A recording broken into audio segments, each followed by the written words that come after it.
Philips, one of the largest electronics companies of the 20th century. At their peak, their products were sold in over 180 countries around the world. It was great because people invent things together with a lot of creativity. Just a paradise, really.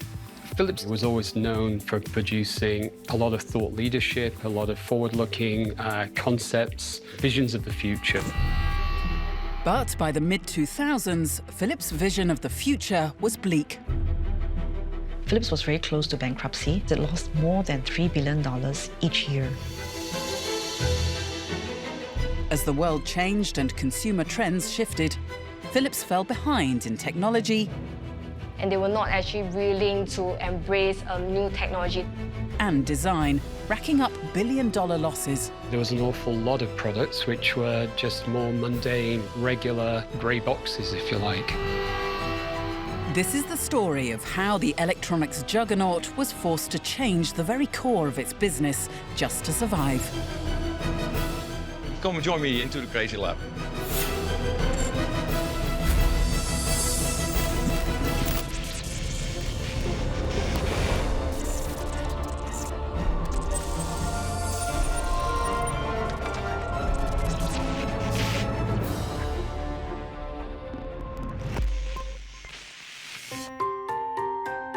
The small industrial city of Eindhoven in the Netherlands is the birthplace of Philips. It's where they built an empire on pioneering products: the radio, the audio cassette, and of course, the quintessential light bulb.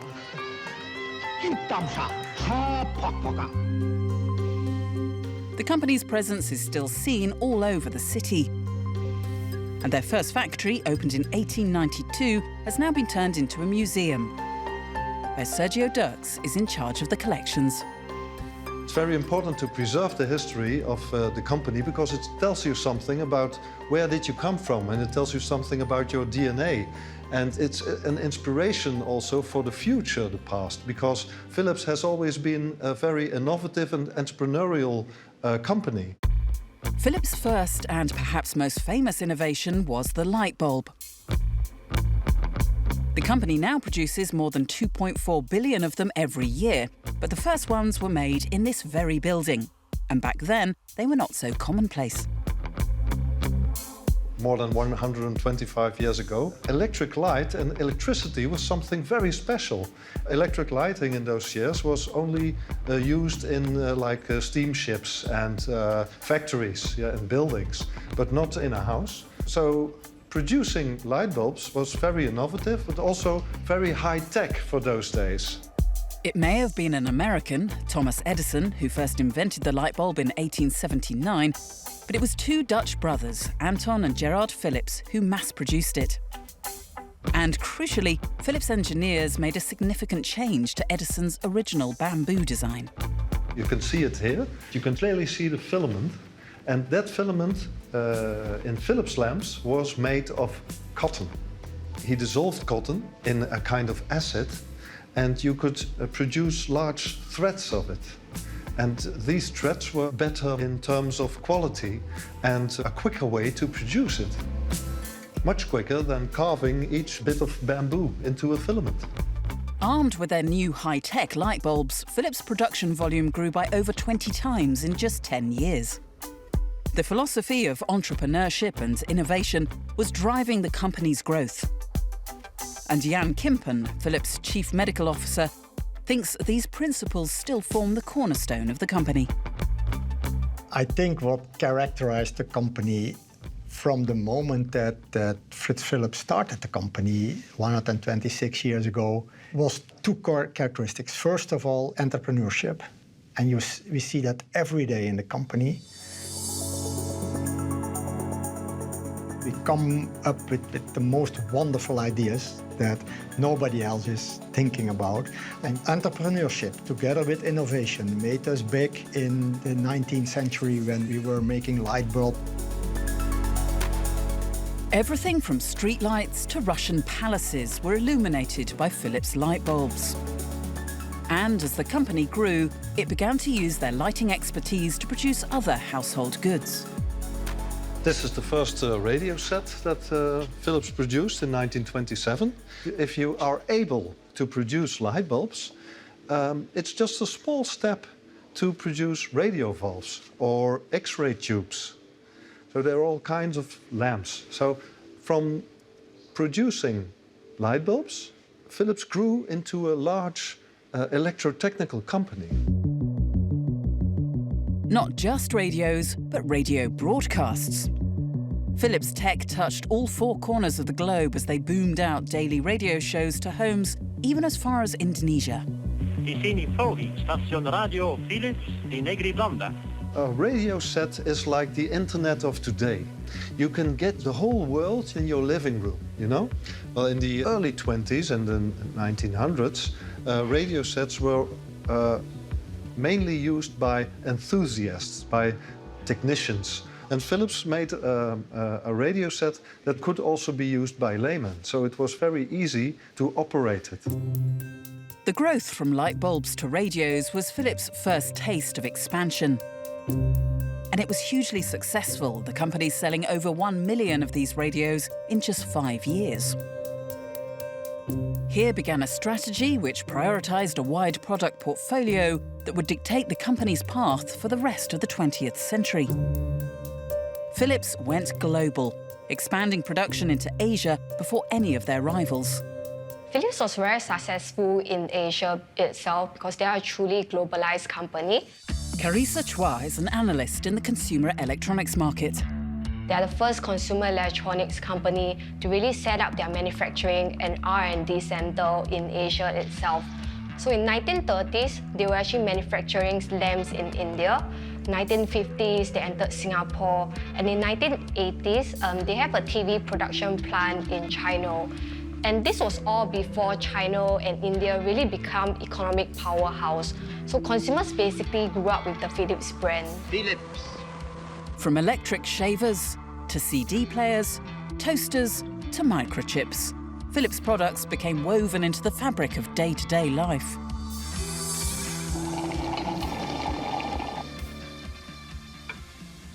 Oh, the magic's gone.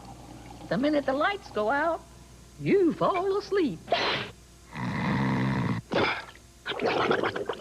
It's time to change your bulb to Philips. And it was their design that set them apart from their rivals. For the last 90-something years, we've actually had design within the business. That's quite unusual. That design has been around for so long. In the first instance, doing packaging and posters, promotional graphics. In fact, they were called the team of artistic propaganda. Philips design within the design industry was always known for producing a lot of forward-looking concepts, visions of the future, if you will. Inside the company's labs, their scientists were enjoying the good times. It was great because people would talk to each other and invent things together, and a very open atmosphere with a lot of creativity. Just a paradise, really. Churning through patent applications at a rate of 3,000 a year, everyone owned something that was made by Philips. Just like an ordinary audio tape recorder's got, but this one records pictures as well. In 1998, I bought a Philips player that could play CDs, radio, as well as cassettes. And it had served me very well, even up to today. It is still working. In the 1950s to 1980s, this white goods and consumer appliances were very popular among the consumers because they were the first to be introduced. So they were technologically advanced, considered to be technologically advanced at that time. My family actually purchased a Philips CRT television itself. And at that point of time, if you're looking for premium TVs, it's usually Sony or Philips because they were a trusted brand to consumers. And they have a local production, which allows them to drive a faster turnaround time, and they can cater their local products to the local taste and preferences. But by the 90s, Philips' fortunes began to change. In 1990, they announced losses of over $2 billion, the biggest corporate loss in Dutch history.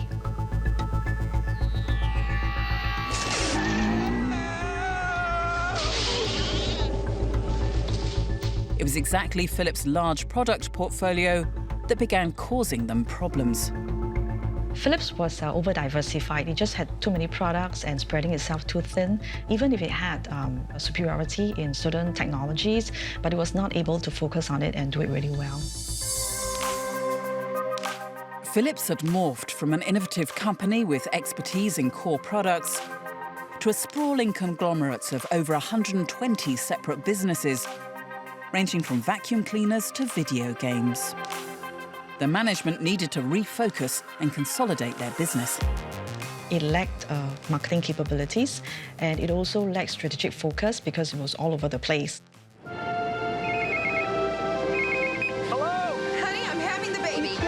Seeming to confuse expansion with success, Philips diversified further into the notoriously competitive mobile phone market. Reach its destination. Today, neither time nor distance can keep us from sharing our lives.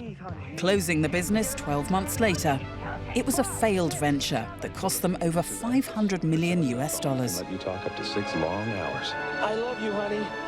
Honey? ISIS. By the 1980s, the profit margin of Philips dropped to less than 1%, and its market share also had eroded in the US, Europe, and Asia. Across the world, the Philips brand was becoming dangerously overstretched. In large markets like Europe, their market share for consumer electronics fell by over 10% in 1993.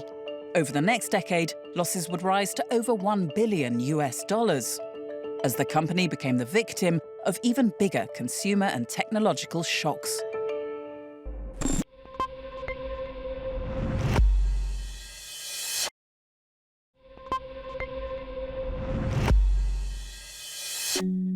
By the mid-90s, the global electronics brand Philips was a company in disarray. Producing a vast range of unconnected products, the company had lost its core focus. Apart from the TV and audio business, they also have their appliances, they also have their medical business. A $300 million loss in 1996 forced them to make a change at the top. They hired Cor Boonstra, a CEO with a strong background in marketing. The then CEO said that we want to unite the company into a One Philips initiative. But the problem of this is that each business unit still has their own profit and loss accounts. And this made it very difficult for them to really drive revenue because they're all competing against one another. In an attempt to rectify this problem, Boonstra knew he had to make Philips more streamlined. His first move was to close down the company's loss-making divisions and make drastic cuts to the workforce. The losses that Philips suffered were so bad that it had to lay off more than 60,000 employees over 18 months, and it was encountering very serious cash flow problems. So it had to also cut down on those expenditures on units that are loss-making. It consolidated its plants, and it also consolidated its supplier base. In 1999, Philips was a shrinking company. 40 businesses were dissolved, and 50 factories closed down. And true to Boonstra's roots in the marketing industry, he attempted to reinvigorate the brand, introducing a new slogan portraying Philips as a company focused on customers' needs. Philips, let's make things better. But although Boonstra increased profit margins, he was unable to increase long-term product sales. Philips' size was still proving to be a problem as they were slow to respond to market trends. Philips is a huge organization, and so the decision-making actually was very decentralized and made among multiple heads and over a prolonged period of time. It made it very difficult for Philips to be able to launch products in a competitive way. Compared with other global electronics companies, Philips was severely overstaffed. Sony's workforce was 100,000 people fewer than Philips, yet their revenues were 15% higher. The Japanese players were able to build very high productivity production facilities in Japan. However, Philips had more than 500 plants scattered all over 50 countries, and the production capacity was not optimized. And this operational inefficiency was most seen in Philips' TV business. At their peak, 1 in every 7 televisions sold around the world carried the Philips logo. Ricky Primilani, whose family have sold electronics in Singapore since the 1970s, remembers Philips' heyday well. The store first started selling Philips television from the early days. Philips as a brand has a very good reputation, especially in Singapore, especially in home appliances. So from day one, their irons, their vacuums, it's easy to sell. So when a customer walks in and if you present them with a Philips, well, your sale is sort of quick. You don't have to talk much. Their reputation is up there with the best. But by the mid-2000s, Philips TVs were starting to come under pressure from the emerging and technologically superior Korean electronics companies. Everyone's invited. The Korean took everything by storm. Everyone was left to play catch-up, basically. In the last 10, 15 years, that's when I would say the Korean revolution. The Samsungs, the LGs came very strong and really got a foothold and dominated the market. And that has caused Philips to sort of be left behind. The consumer electronics market is very competitive. It's rapid innovation, it's a vicious market. And within the consumer electronics market, I think it's all about being bigger, being better, and offering cheaper solutions to consumers. When others say they have the most brilliant, the sharpest, and clearest pictures, compare them with the new LG GoldenEye Plus. The Korean revolution was in full flow, and the new players in town, Samsung and LG, employed aggressive marketing campaigns, targeting younger consumers with their newer, cheaper and technologically sophisticated TVs. No matter how big or small the pictures may be, the LG GoldenEye Plus, an eye for perfection. The products designed by Samsung and Sony were very appealing in terms of design and were able to engage the younger generation then that were born in the 80s and 90s onwards. Philips products were made to seem mundane in comparison, and their century-old reputation for cutting-edge design was at risk of disappearing, potentially even losing them new workers and designers. I recall it very well. I was living and working in San Diego in Southern California, and I was enjoying a cup of coffee out in the sunshine, and I got a call from a headhunter and asked me if I'd be interested in talking to him about a role at Philips. And it took a few minutes to kind of reconcile Philips. Yeah, the toothbrush and light bulb company. I remember Philips. From the outside, you could see categories like kitchen appliances. As I said, very playful design, very humanistic design. But equally, there was an awful lot of products which were just more mundane, regular, grey boxes, if you like. Sean Carney is one of the world's leading designers, and his first instinct was to turn down the job offer from Philips because their range was so uninspiring.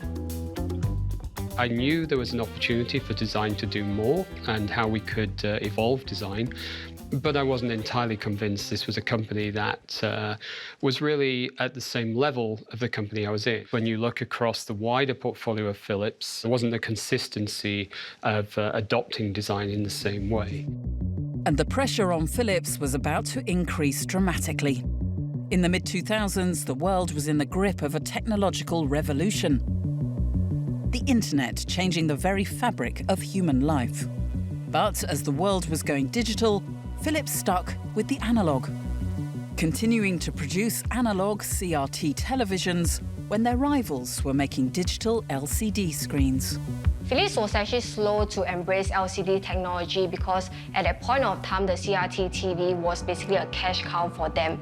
And going into the LCD TV market, it will cannibalize the sales of their own CRT TVs. Internally, they were saying that if you want good picture quality, you should just stay with CRT. But I think what they have actually really underestimated the development of LCD technology. From 2007 to 2011, Philips TV sales suffered losses of more than $1 billion. And there were similar stories across their other electronics products. In their audio business, an industry they'd shaped when inventing the audio cassette, they now seemed desperately behind the times. Philips sold off its audio division because they found that its target consumers were no longer buying CDs nor DVDs. Instead, they were going online for downloading of music. With outdated products and falling profits, the future of the company looked dim. In 2011, they reported an annual loss of $1.5 billion. It was almost lights out for Philips.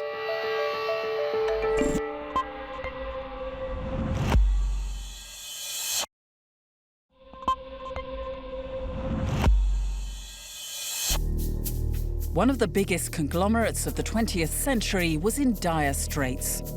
At the core of Philips' empire was consumer electronics, but with soaring production costs, collapsing sales and technological shocks, Philips desperately needed a change of direction. But behind the damaging headlines, the management was actually laying the foundations for a transformation. Philips went on acquisition spree between 2007 and 2010, and it spent close to $8 billion in acquisition. Philips' billion-dollar loss in 2011 appeared to reflect a disastrous financial performance. But it was the result of vast sums of money being invested to transform the company's fortunes. So even though it had a net loss of $1 billion in 2011, it's not really a bad thing, because the acquisition, the restructuring effort, and the cost of them incurred in the earlier years did help the next CEO to continue to build on the strategy of focusing on three key areas, which are lighting, consumer business, and healthcare. Having acquired medical companies in the USA and Asia, Philips were planning a shift away from consumer electronics towards healthcare. And in 2011, they appointed the CEO that would lead Philips into this new chapter, Frans van Houten. Frans van Houten was an economist by training. In fact, he spent 25 years working in Philips Data Systems and Philips Semiconductor, before he took over the role as an CEO. He was a visionary and was able to focus his company on very strategic areas. And Van Houten wasted no time in making his first major strategic decision. In 2014, he announced that after 120 years, Philips would split into two separate companies, lighting and healthcare. So this allows actually both units to focus on what it can do best and to be pretty self-contained. By splitting the company, it was able to allow the divisions to focus on their respective markets and to build their leadership position. Philips had always had a small healthcare division, but Van Houten now planned to make it the company's main focus. To signal his intent, he appointed Jan Kimpen, a medical doctor, as Philips' new chief medical officer. Philips is going through a transformation, and I think when Frans van Houten joined the company in 2011 as the new CEO, he brought a lot of leadership to the company. And I think what he did very well was to read the outside world, to read the transformation that was going on in healthcare. And he decided to change the company in a pure health technology company. As the world's aging population was increasing, Philips identified healthcare as an industry that would rapidly grow in importance. And they predicted that demand would be greatest amongst Asia's new middle class. Look at China, which has a huge population, where the middle class has increased dramatically from 20 to 60% over a period of a few years.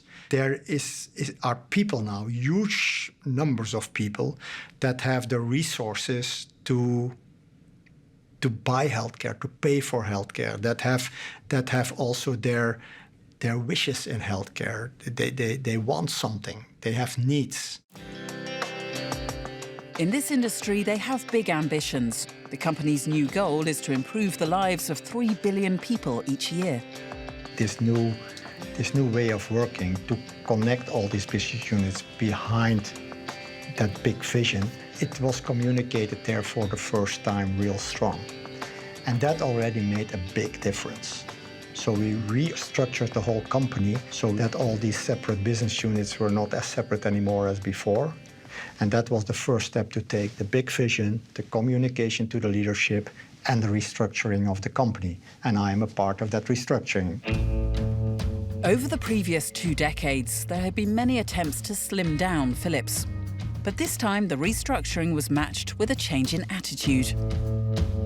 Now, all employees were united under the company's new direction into healthcare. And this change is perhaps most seen in Philips research labs, where Philips have put their trust in someone who, when you first meet him, can come across as a bit of a mad scientist. So come and join me into the Crazy Lab. And why is this called the Crazy Lab? It's because I can sort of do anything here. I do a lot of optics, mechanics, and it looks like a mess to you, but I can do measurements. You see microscopes and delicate stuff, and this is really active. So it looks like a mess because it's actually used. Despite this apparent chaos, there's a method to this madness. You try something that you think you know what it's about, and then always something pops up that you say, aha, I've got something here that nobody's seen before. And it's very hard to explain, but it's the life of a scientist, yeah. Philips had learnt from their mistakes. Whereas before, scientists like Martin were encouraged to work on a wide range of products, now the directive from management was to be focused. Philips became really big, and we had the healthcare division, but also the semiconductors, the lighting division, the components division, and so on. And whatever you would invent would be useful in some place in the company. And of course, now this has changed because we're now a health technology company. So we have to be more focused. And so I think it's a logical consequence of who we are nowadays. People need to be empowered to play their role in this Philips transformation. When we decided to focus on health technology, you also need to trickle that down, that everybody working for the company can be empowered to do that within the framework, but with that single goal in mind. And not with the goal in mind, I'm empowered to sit in my lab and do whatever I like, without that being related to the big strategy and the big vision. And not just in the labs, the whole company was undergoing a radical change in line with this big vision. Sean Carney, one of the world's leading designers, did eventually decide to work with Philips because he recognised the sea change in their fundamental business strategy. When I came about 6 years ago, we were still based in another building. We were separate from all the research community we have here. So we took the deliberate decision to move design onto this campus to be right in the middle of all this technology creation. And through that, we now start to see that there's no boundaries between what the technologists and researchers are doing and what design is doing. And this is where it all comes together. And this is where you start to see the magic happen as you've got creative thinking coming together with the scientists and the scientific mind. And it's just been incredible what that unleashes. Not just about the aesthetics of the finished product. Now, design thinking is even used to encourage innovation and new ideas, using objects that you might normally find in a toy box. A lot of people struggle to get their ideas down on paper, so not everybody can sketch, of course. So we developed this, which is a way of kind of doing 3D ideation. So you can write ideas down on here, you put it on a table. We've got objects such as houses, so you can show, well, I'm talking about the consumer in their home, talking about the hospital, and I'm using a bridge to build between the hospital and the home. So I'm already starting to create a visual picture of hospital to home. What may seem like just a bit of fun is actually a valuable tool that Sean has implemented to ensure Philips employees work well together.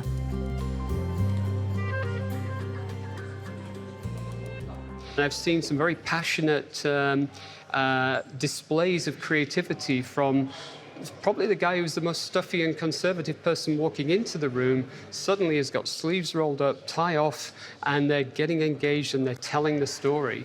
And that's the way you can also drive that level of engagement in developing new and creative ideas. Over the last 2 years, Philips' growth in the healthcare industry has been remarkable. In 2016, The company invested almost $2 billion into research and development.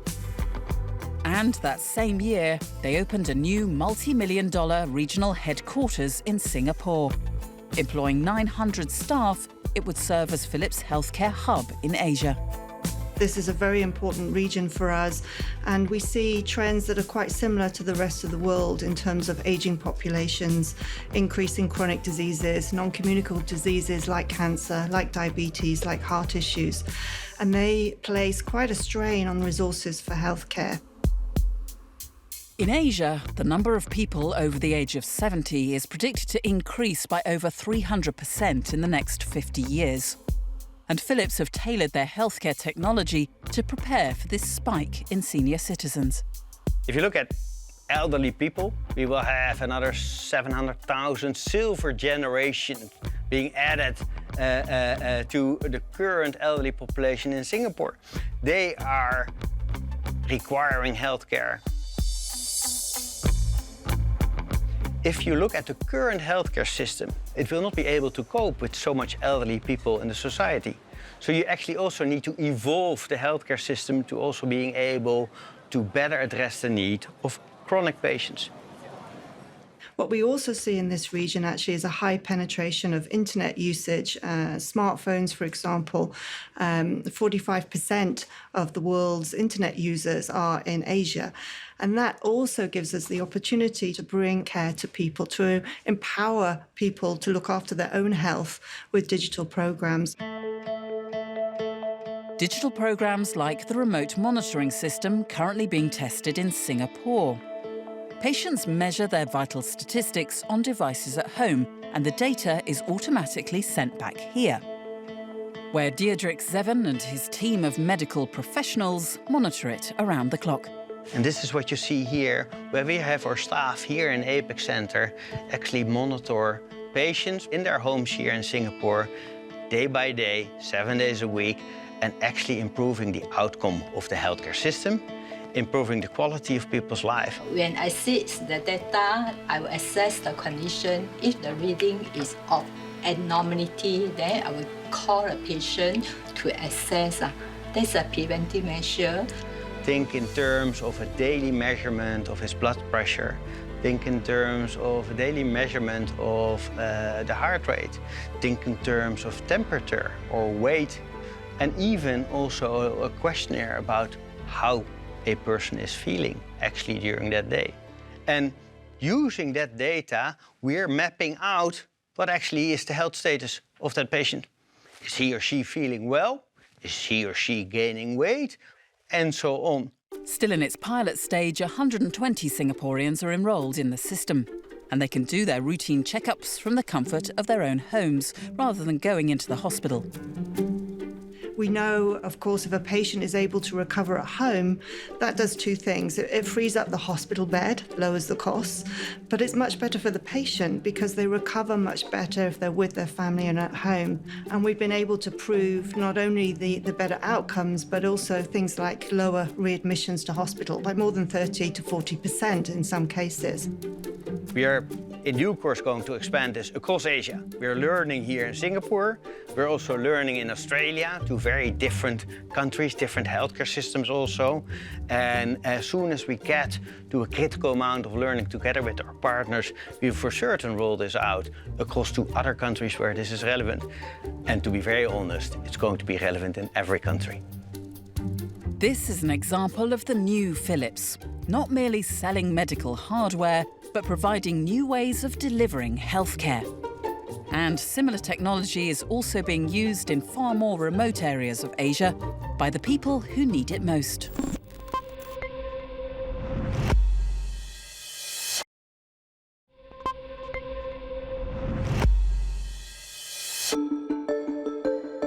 Over the last 2 years, Philips has transformed itself to become a respected healthcare provider. And their modern medical technology now improves people's lives in some of the most remote parts of Asia. Jayapura, a small town on the Indonesian island of New Guinea, is the location for Philips' latest medical innovation. Today, local midwife Lou Ramiati is preparing to do a home checkup on one of her expectant mothers. Saya akan berkunjung ke rumah pasien karena pasiennya kemarin ada keluhan sedikit. Terus ini keluhannya itu dia bilang agak pusing dan sudah agak lama dia tidak datang berkunjung. Jadi saya harus mengunjungi pasien.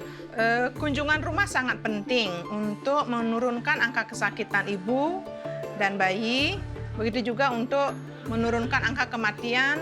Her patient lives over 2 hours outside Jayapura, where the nearest health centre is located. The distance means it's difficult for expectant mothers to travel to the health centre for regular checkups. They rely on home visits like this. We increasingly also engage in trying to serve the underserved markets.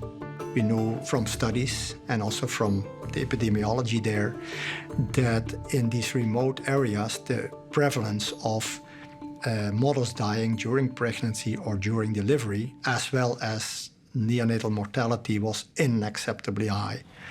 And that is mainly because there was no access to the healthcare system from these remote areas, at least not in an urgent way. Permisi. Selamat sore. Sore, Ibu. Ya. Bagaimana? Sehat? Iya. Kita mau periksa Ibu dulu. Oke. Ya. Bisa kita ke dalam, Bu? Ya. Nanti kita periksa dulu ya. Habis kemarin Ibu katanya agak kurang enak badan. Iya. Ya, nanti kita timbang tensi baru periksa perut sekalian, ya. Dita Wender is 6 months pregnant, and at this stage it's important to monitor the baby's weight and movements closely.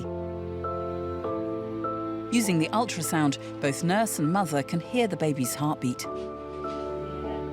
Ibu tahu bayinya sehat kalau bayinya bergerak. Ya, kalau saya tahu sehat dari denyut jantungnya. Ya, itu harus kuat terus bergeraknya. Kalau tiba-tiba geraknya lambat, ibu cepat ke puskesmas ya. Kalau umpama malam ke rumah sakit. Ya, tidak boleh dia gerak lambat. Ini denyut jantungnya kuat, itu sehat ya. Kalau geraknya lambat, itu dia kurang sehat namanya. Laki-laki atau perempuan? Tadi sudah usia dan perempuan. Gimana Ibu perasaannya mendapat anak perempuan? Karena saya punya anak pertama laki-laki, jadi sekarang saya maunya perempuan. Kenapa alasannya Bu senang? Iya, Ibu senangnya kalau suster yang datang nanti saya jalan. Iya, diperhatikan gitu.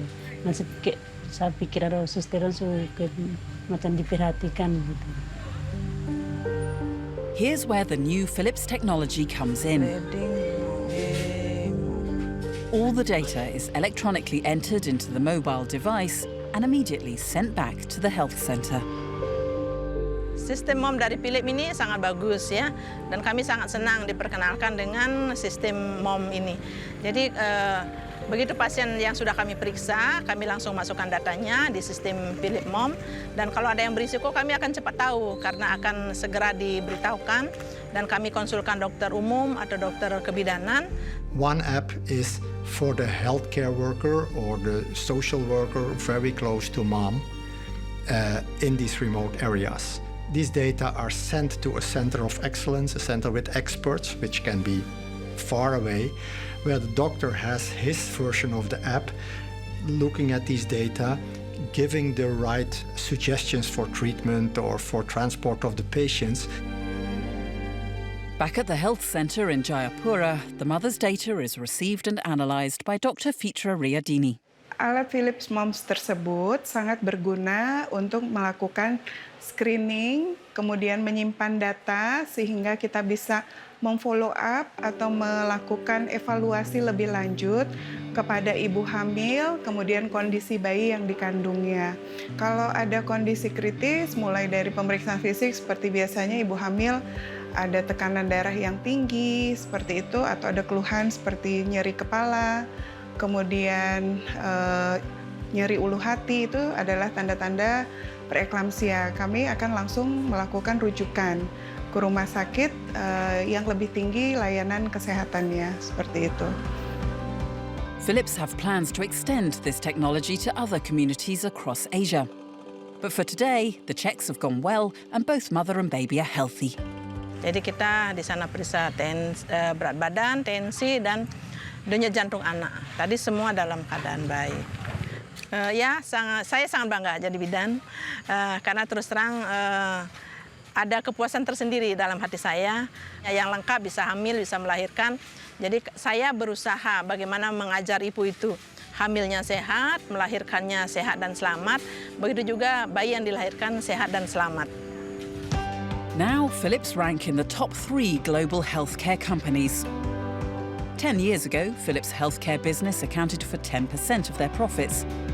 Now it represents more than 4 times that. But the company haven't completely disregarded their expertise in lighting.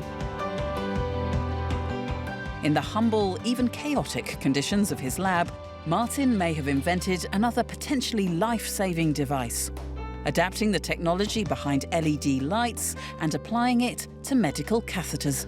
This is a catheter. The clinician holds this, puts it into your bloodstream like that, to the heart. And it will measure the pressure in the heart. But instead of using electricity, like traditional catheters, this prototype uses only light to measure pressure. Light is coming from here. It's going to the tip. There are no electrical wires. Then the light is coming back through the same optical fiber, is then processed and sent into the console. And you can actually see there what it is. The syringe mimics the pressure inside the patient's heart, which causes the flow of light to react. So I'll put this in here. So now this is essentially a pressure chamber. So if I change the pressure here, you can see that this number here changes. And so you can measure how bad the blocking is. Is it 50% blocked or is it 95% blocked? Far safer and more precise than electric catheters, this Philips invention could revolutionize the diagnosis of heart disease. The roots is really in light bulbs. And what this technology could mean in the real world is that you replace all the electrical wiring in a catheter by optical fibers. These catheters will become cheaper and therefore they can be used more easily in the treatment and diagnostics of patients. Whether it's life-changing health initiatives in Jayapura or cutting-edge tech in the Dutch research labs, it is the company's mantra that seems to be the driving force behind Philips' change.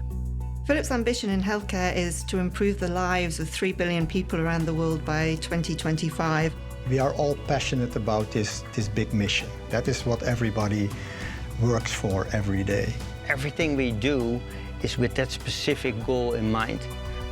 How do we touch, through our innovations, people's life, improve people's life by utilizing our technology, by partnering with relevant partners in the countries that we are active all across the world, and in fact deliver a real contribution to the sustainability of society. The fact that this new focus on healthcare has helped the company record $20 billion of sales in 2016 is equally remarkable. From a company that first specialized in light bulbs to one that is saving people's lives and helping to bring new lives into the world, Philips is now addressing some of the most challenging health problems facing society today. We are on the right track to address the big challenges in healthcare. If I can take one step back, what are the big challenges now? The world population is growing enormously. This aging population comes with a lot of diseases. We have 1 billion people with high blood pressure in the world, out of the 7 billion. We have 500 million with diabetes and with respiratory diseases. We have 14 million people with cancer. Every year, new patients. It is inconceivable that we can address this enormous burden on healthcare just by doing things better than we did yesterday. We have to do other things. We have to transform medicine.